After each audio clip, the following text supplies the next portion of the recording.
And roast beef with melted cheese. Near-fry ko na lang siya.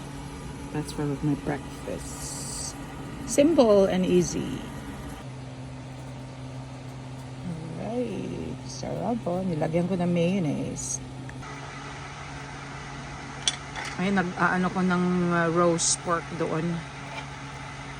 Bago ko i-roast sa aking air fryer. I-ano ko muna siya. Sarap po. Pakuluan hanggang sa lumambot sa aking air pressure cooker. Pressure cooker.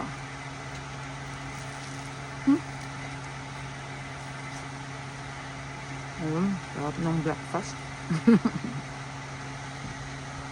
Sarap pala pag air fryer ang multi-purpose. Air fryer, griller.